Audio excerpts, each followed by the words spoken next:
Thanks, Kripa. So I'm assuming you all showed up here today because you're the sort of people who are up for disrupting the status quo with purpose to create something better. And this is a critical in-demand trait in 2021 and beyond because we're at this pivotal point in history. We really have to carpe diem this thing because if you're familiar with research around change, you'll know that change always follows a specific pattern. We start off in the status quo, it's familiar, comfortable, business as usual, then something external disrupts us, which throws us into a period of chaos and volatility until we accept the change, learn from it, and create a new, higher status quo. A new normal, a new paradigm ready to be disrupted. This means that right now, having lived through the chaos of the past year that isn't over yet, together we face the single greatest opportunity of our generation to positively disrupt the way we work, to create a step change in the quality of our organizations, the environment, and our lives. And in truth, this goes way beyond me and you and our organizations and growth and productivity and profit. Because all the scientific evidence suggests that the decisions that we make in this decade alone will determine whether the world remains stable enough to provide decent well-being for future generations to come. That's why the Nobel Prize Summit just declared a state of planetary emergency. More specifically, there are 9 environmental processes that regulate this stability. So within these boundaries, there's a high chance of good well-being and prosperity. But moving into the yellow zone, which you can see we already have in some areas, it brings uncertainty and danger. Then moving into the red levels, we have a high chance of reaching tipping points that take us irreversibly away from the ability for our ecosystem to provide social and economic well-being.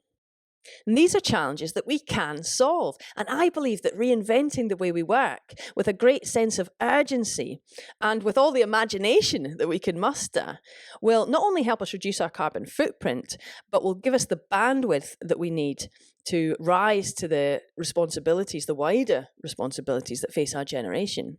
And I hope in the next 20 minutes I can cover enough ground to explain why reinventing work brings not just hope or a facade of doing something, but a practical foundation for creating stability and shifting towards a regenerative economy.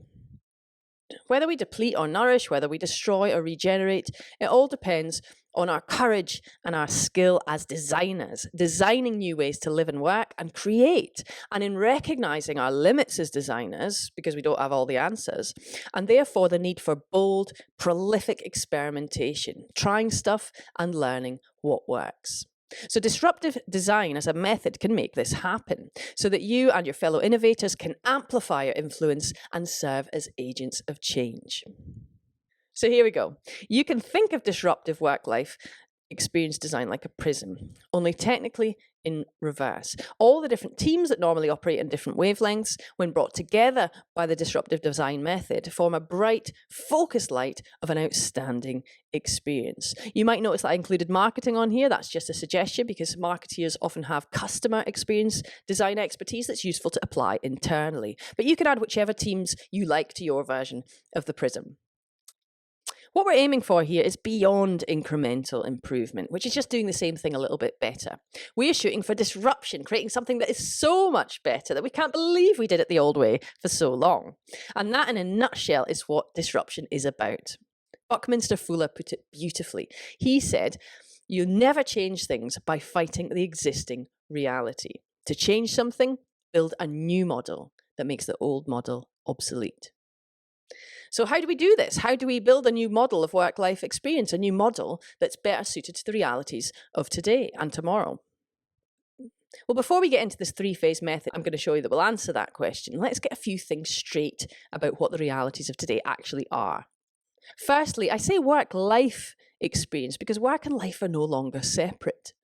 Yes, there's a lot of talk about work-life balance and boundaries right now, and I get it, but I believe a bigger issue is thinking of work as only productivity, like producing and stuff, ticking things off our to-do list. And from that frame of mind, learning, exploring, mentoring, having conversations that aren't directly tied to business goals, and even thinking can seem separate from work, like something for our spare time, like extracurricular activities. And too often these activities are marginalized or sacrificed almost completely. So I think work-life experience involves a radical change of work patterns, approach and attitudes so that we normalise the integration of longer-term views, deeper potential stretching aspects of life into our working day. Secondly, all roads point towards mass adoption of hybrid working. We have realised, lo and behold, that companies are actually just a bunch of humans trying to get stuff done. And we humans all have different life circumstances, different preferences, different roles. So when you see the world through this lens of individuality, then applying a broad brush social norm like 9 to 5 working in an office at your assigned desk seems at best suboptimal and at worst absurd. We've learned from the pandemic that the vast majority of people want to spend roughly half their time in the office and half at home. This is a consistent research finding. We've also learned that very few people want to work from home 100% of the time. And we've learned that there's a disconnect between employee and employer expectations.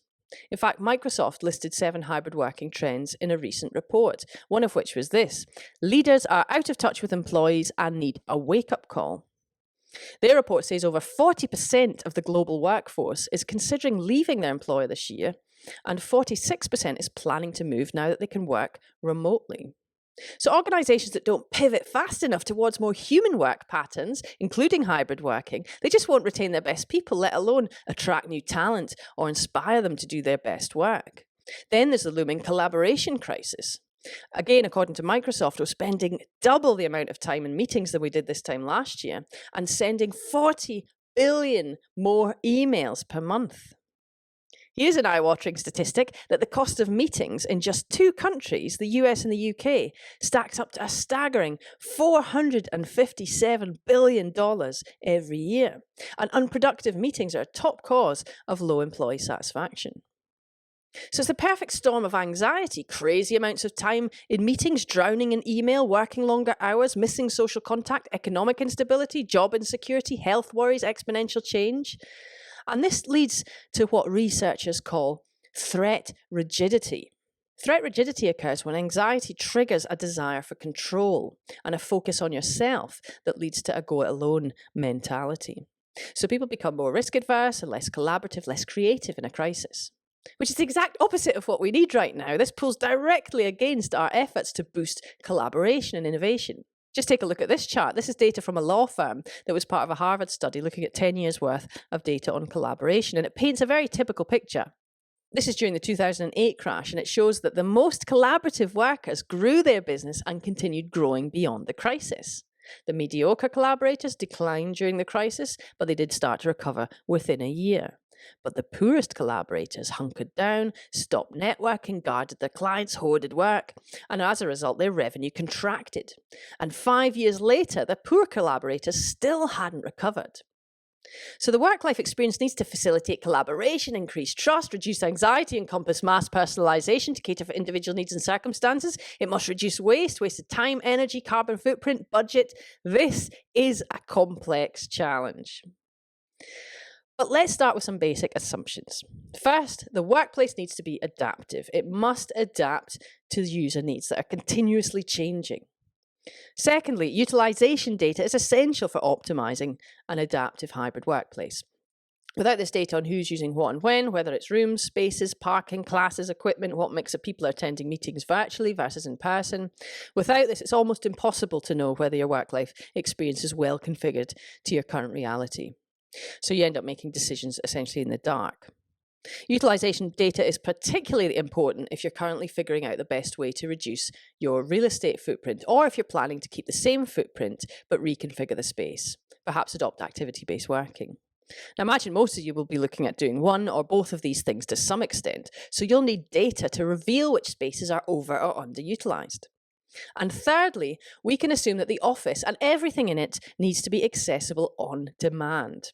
Or in other words, your desks, your meeting rooms, focus booths, equipment, services, whatever facilities people need for a productive day's work should be bookable in advance. Because if everything isn't bookable in advance, there's no way of generating accurate utilization data. There's no way of efficiently managing occupancy. So you'll potentially end up with big peaks on a Monday, nobody coming in on a Friday, or people showing up at the door only to be turned away.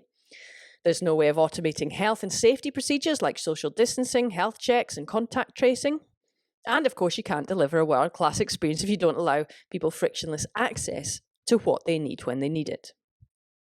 Then there's the issue that I know many of you are grappling with, which is that most people no longer need an assigned desk. Organisations I've been talking to are aiming for a ratio of 2, 3, 4, 5 people per desk. Other companies like Dropbox are taking an even more extreme approach, shooting for 0 desks. They're seeing their future offices purely a space for collaboration and socialising. In fact, they're calling it Dropbox Studios. They're not even calling it an office. So clearly, any great work-life experience must factor in all these elements. It must be adaptable, data-driven, and on demand. And finally, it must also be personalised. We've seen into each other's bedrooms over the past year. We've had Zoom meetings with clients' cats. I think we're well aware at this point that every human has a unique set of life circumstances and work preferences. So we should design for the few and not the many. So now we've established some key shifts that are underway, let's get stuck into the disruptive design method. Because it's all very well having technology and data and strategies and tactics, but we need to manage all that stuff. We need to conduct the orchestra. To do that, we need a framework, a scaffolding to support and galvanise our efforts. So disruptive work-life experience design is a 3-phase method for activating change. It's inspired by the work of Dr. Leila Ajaralu, a sustainability innovator, as well as the design thinking process that many of you may be a little bit more familiar with. If it helps you remember the 3 phases we're going to go through, the acronym is ACT, A-C-T. Phase 1 is A, adoring the problem. That might sound a bit weird, but we can't underestimate the importance of getting excited by the problems that we're trying to solve, getting really curious about them and helping our teams do the same. Because our brains are hardwired to avoid complexity and discomfort. We all experience this resistance at times, so we need to push past that by immersing ourselves more deeply in the problem. And the more experienced we are, the easier it is to slip into the trap of expertise. You know, this assumption that I get this, I know what to do. In truth, the most obvious ideas aren't always the best, and things are always more complex than they seem on the surface. For example, many smart people thought open plan offices were a great idea to increase collaboration, only to find out that they have the exact opposite effect. As Peter Senge said, today's problems are often yesterday's solutions. Likewise, no amount of well-being initiatives that treat the symptoms of burnout will cure an underlying leadership problem that's causing the burnout in the first place. So we need to dig beneath the surface so we can avoid jumping to conclusions and to avoid focusing our efforts on sticking plaster solutions that treat the symptoms rather than the causes. Now, you can do this on your own with a couple of colleagues in a big cross-functional group, but start by writing down a statement or question that defines the problem area you want to tackle. For example, it could be broad, like creating a transformative workplace experience in a hybrid working world, or a little bit narrow, depending on your area of influence. For example, how can we give our people autonomy and trust while controlling building occupancy and safety?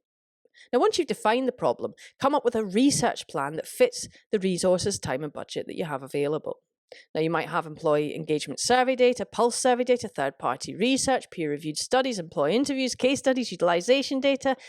Now, all of this, layered on top of the knowledge, the experience and training that each of you brings to the table, feeds the wisdom of the group.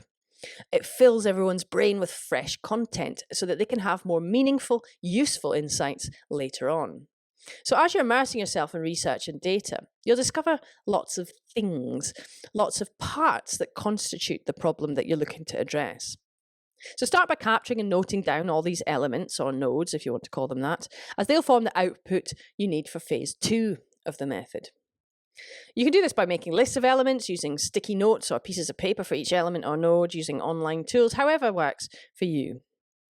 In fact, it's really important to remind yourself and your team that there's no right or wrong way to do this. This whole thing is a thinking exercise, so just let it take you wherever it takes you without getting hung up on whether you're doing it right. You might want to start at a high level with big concepts. For example, here I've got autonomy, occupancy, safety, mental health, carbon footprint, commute, building security, job security, collaboration, and so on. Then drill down further and further into the detail that isn't visible at a high level, going as deep as you can to zoom in and out between your helicopter view and your worm's eye view, in and out. Then once that's done, you've identified all these bits and pieces, you can shift on to phase 2, C, connecting the dots. Now, you generated lots of components, elements, nodes, things, or whatever you want to call them in phase 1. Now it's time to start drawing connections between these parts. You can use all kinds of techniques for this, like systems mapping, identifying feedback loops, cause and effect diagrams. In fact, if there are any systems thinking nerds here today, you'll be on fire at this point. But let's keep things simple for now because we've got limited time by starting with a cluster map. So just throw all your nodes down on a big piece of paper or a glass wall or a virtual whiteboard, however you're doing it, doesn't matter, and start arranging them in whatever way makes sense to you, identifying connection points and drawing lines between nodes that connect or influence one another in some way. Now, during this phase of the process, you'll find you're creating an absolute mess, but you have to be okay with that. The objective is not to end up with a pretty picture that makes sense to a random outsider. You're not going to present this. Rather, the objective is to spark fresh thinking within your disruptive design group. As I said, it's a thinking exercise. So it helps you reveal the connections between pieces of the workplace, work-life experience puzzle that aren't obvious at the start. So once you've got a big messy picture of all the parts, all the connections, you can start circling connection points that had a key insight for you, because it's at these connection points that you typically find the place to intervene with a creative solution that will have disproportionately massive impact from a relatively tiny tweak. And it's these points of leverage that we're after. Then finally, you can move on to the third and last phase of the method, T for test and learn. This is the ideation phase where you're going to come up with potential solutions to try out or to show people in order to get feedback.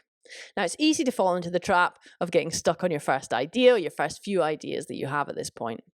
But again, the most obvious ideas are typically not the best. So go into this by setting the expectation with your team that you're going to push through the complexity, push through the comfort zone, push past the obvious ideas that come out early on. You might want to set a minimum number of ideas per intervention point that you've identified, say 5 or 6, to help you do this. Also be prepared to cycle back through previous phases, because chances are you'll have to dip back into your research. You might even have to redefine the problem area that you're tackling, reconsider the resources you have available. So this doesn't have to be a linear process. You can and should loop back and forth. The goal is to end up with ideas that you can prototype. Now, prototype doesn't have to be a physical prototype. It can be anything that you can get feedback on. So it could be a flowchart showing employee journey changes. It could be an outline for a new training initiative. It could be a hot desking or an office neighborhooding pilot. Your aim is a minimum viable solution that allows feedback so that you can test and then learn. And that's it. It's a simple 3-phase method for working through complexity to activate change. Adore the problem, connect the dots, test and learn. And all that deep diving, adoring the problem, pulling out the nodes, connecting the dots, spotting the intervention points, rapid prototyping. It makes everyone feel more fascinated by the work-life experience. It gives rise to this sense of empowerment and of personal agency. And that's really important, because without a sense of agency, we feel helpless and we don't act. Paul Mitchellman, the editor-in-chief of MIT Sloan Management Review, put it really clearly. He said, "We, as in society, have reached a new level of angst. Taken together, today's attacks on our sense of personal power across all walks of lives and our economy amount to a crisis of agency." And that's the last thing that we need right now. And developing our sense of agency, it's not the only unexpected benefit of using this disruptive method. There was a brain imaging study by Duke's University that showed that problem solving, which is the whole point of disruptive design, actually buffers the brain against anxiety. According to 2019 research by Thrive Global, anxiety costs over $46 billion a year in the US alone. And we've already mentioned the knock-on effects of anxiety on threat rigidity, collaboration, innovation, and success. So teaching your team or department, or even better, a cross-functional team, or even better, your entire organization, this really simple 3-phase method, not as a one-off, but as an iterative, ongoing process, it can have a really profound systemic impact. You might have seen this kind of diagram before. It portrays a classic agile iterative process. And in this case, it shows you can leverage utilization data to optimize the workplace experience. Well, now we can layer our disruptive design process on top of that to accelerate the speed at which we evolve as our comfort zones expand, our spheres of influence expand. So using this process, or your own flavor of it that you develop as a way to iterate and innovate the work-life experience, you can surreptitiously achieve the dream that we've all talked about for ages but struggle to make real, which is true cross-functional collaboration. where departments are no longer in silos, but they blend into one another around the challenges that they're tackling together. And that's not all. You can also achieve the other dream we've talked about for years but have struggled to make real, which is creating a learning culture. What better way to learn than to immerse yourselves in all the components of a problem area and work through it with diverse colleagues? Many of you at this event today are leaders, you're decision makers. And as great leaders, you naturally leap to thinking, how can I fix these problems for our people? As if it's your job, this top-down job. But I'd argue we need to move beyond this static top-down way and instead make evolving, adapting, and problem-solving everyone's job. In fact, the job is far too big for it to be any other way. When we use processes that have learning built into them, we can create lasting positive change, because change actually happens at an individual level. Everyone needs their individual light bulb moment. If you've read James Clear's book, Atomic Habits, he points out that too often we mistakenly believe that massive success and radical transformation require massive radical action, when actually it's the small, regular, consistent improvement that can have the most astounding impact. That's why habits have such a dramatic effect on the course of your life. By implementing new routines that are actually quite easy to accomplish, you create this system of compound growth. As James says, you get what you repeat. So I'd urge you to think about disruptive design as a thinking and doing habit, a routine. And it's the routine part that's more important than the ins and outs of the method. In fact, feel free to rip up this method and create your own one. Throw out the rule book, forget best practice, and focus on best principles. Because what matters is that you're interrupting business as usual, that you're involving everyone in the journey, and that you're creating space for learning and thinking and continuous iteration. You're creating time. Time is a non-renewable resource. And just look at our working lives. Look at our to-do lists, our strategies that never get executed. Look at our long-winded approvals processes that stifle action and innovation. Look at the hundreds of millions of meetings that we have every day. We have no mental bandwidth to tackle problems that lie beyond our own noses in that environment. And lack of mental bandwidth, that creates a focus on short-term needs. It creates blind adherence to legacy systems, including modes of work that were designed decades ago for a completely different world. I remember reading some research that studied Indian sugarcane farmers, who were interesting because they were quite rich at one time in the year when the harvest had happened, and quite poor at the other time of year after that money had run out. And what was interesting, that it turns out that when they were at the difficult time of year, their thinking abilities dropped by the equivalent of 10 IQ points. In fact, there are loads of studies that show that people aren't poor because they make bad decisions. They make bad decisions because they're poor. And this mental bandwidth problem doesn't just apply to poverty. When we're time poor, when we're anxious, our mental bandwidth is reduced. So the point is, we better free up some bandwidth. We better build this in as a vital component of the work-life experience that we're shooting for. And this means looking at well-being, productivity, and innovation in a much more holistic way. The earth needs to be a safe place. Our organizations need to be a safe place. Our homes and our heads need to feel safe. From that foundation, we can take the massive action that's needed to address the most important scientific discovery of our time, which is that we have pushed the Earth beyond the boundaries that have kept it stable for the last 10,000 years, since the dawn of civilization. And of course, take the action that's needed to redesign our organizations and our jobs continuously in the face of change, not least that which is accelerated by technology, as we strive to create adaptable, agile structures that are a better fit for the 21st century. And all the easy stuff in the world has been done, so this is going to be hard. But humans are smart. Humans can do hard stuff, so long as we share a sense of purpose. In fact, doing hard stuff is a serious business, but it's also a lot of fun, Let's see what we can do here. So I'll leave you with one final thought. And that is that real transformation is what the ancient Greeks called metanoia, meaning a change of heart or perspective. People who experience for themselves a different way of seeing things are transformed with a new sense of purpose and a new way of being. That's what Einstein was getting at when he said we can't solve our problems with the same thinking we used when we created them. If we don't embrace tools and frameworks that help us see things in new ways, we risk getting stuck in a rut. And from that rut, it's very unlikely we'll create a work-life experience that inspires a new way of being, a renewed sense of purpose, a better quality of life that is sustainable. And I mean sustainability in the widest sense of the term, doing things now that won't screw up our quality of life in the future. So I wish all of you well on your quest to create the perfect conditions from which not just a sustainable, but a regenerative, inspiring work-life experience will emerge. Thanks very much.